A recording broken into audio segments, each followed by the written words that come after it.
So I've been fighting this thing.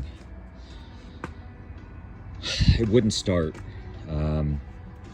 Anyways, checked power down there. Wasn't getting power down there. Wasn't getting power to the switch. I was messing with stuff, fumbling with stuff. Anyways, I found a broke wire, so I soldered it. And that was the issue, but I've been fighting it for about an hour and a half, including rebuilding my switches. Yeah, so got power now, got power here, got power there. It was a stinking broken wire right here. So I'm gonna wrap it up the best I can right now and put everything back together. But yeah.